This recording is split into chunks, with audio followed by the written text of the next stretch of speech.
they would try to go into this kind of near sleep state to try to figure out problems. Yeah. And they would use their imagination to see what it would be like to travel the speed of light, like what's actually going on. Well, and it's a great tool to work out real life experiences without having to live it. Right. Because you're still living it. Yeah. But like Brett and I for a long time wanted to do it as a personal growth tool. Mm-hmm. So develop a whole new set where you would meet with younger people and walk through real life scenarios and through the game, through the story, and not railroad them into it, but present situations where they had to come up with, I don't know.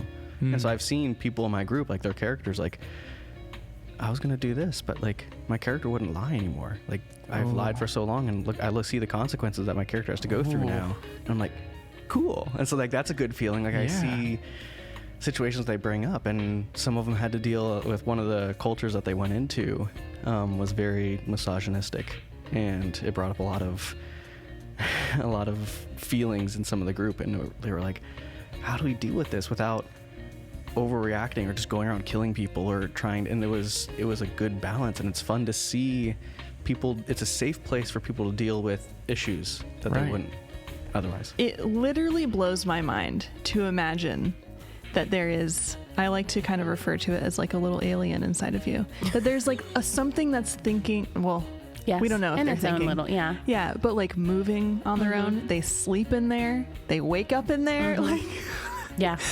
why are we so immune to this? Like, this is what's happening I'm on a definitely regular not. basis. This whole thing has got me terrified. And that is not my intention. Well, it's effective. Ryan can kind of attest to this. That's my biggest fear, is that I have a kid and then I look and I'm like, uh-oh. Like, I don't feel that. You wouldn't be the feeling. only one. Really? No. It's actually because I don't talk about it all the time, but when I'm with other moms, you always talk about your birth stories and your whatever. And so it comes up, and there are lots of moms who don't feel that Really? immediately. And I don't know what it is. I don't know if your certain hormones are higher than others to make you feel that. But I remember my memory of him was looking at him and going, oh, thank God he's cute. Which is a terrible thing. Yeah. But I just had this vision I was going to deliver this ugly baby, and I was going to have to love him anyway. And you would. And it's such a petty concern. But I looked at him and was like, oh, thank God. Lee is the guy that will come in and he'll take a part and he'll play it perfectly. He's one of the best guitar players I know. Like, he can memorize, he can remember and pull things out. He also has chops. He's an incredible player. And sometimes he'll just go, yeah, and go somewhere completely different. I mean, Ricardo was sitting next to me last weekend at the soundboard, and Lee was playing the solo for Dawn is Breaking.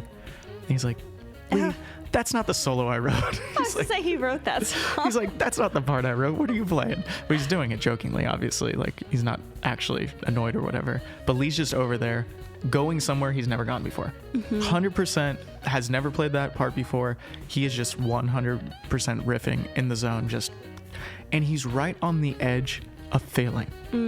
Like note-wise. Like razor thin margin. And Rick and I are literally holding our breath because but this isn't one time that this happens. This is like, No, Lee, it's like 80% of the time. It's a very consistent thing. But he's the guy, for whatever reason, Lee became this guy at some point where he gets right up to the edge of failure and he puts his toes over the edge. He's just like, watch this. Let's see.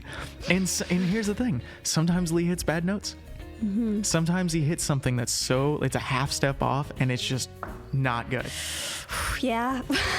But I'm always holding my breath and excited and rooting for him when he steps up to that place because he's like fully putting himself out there.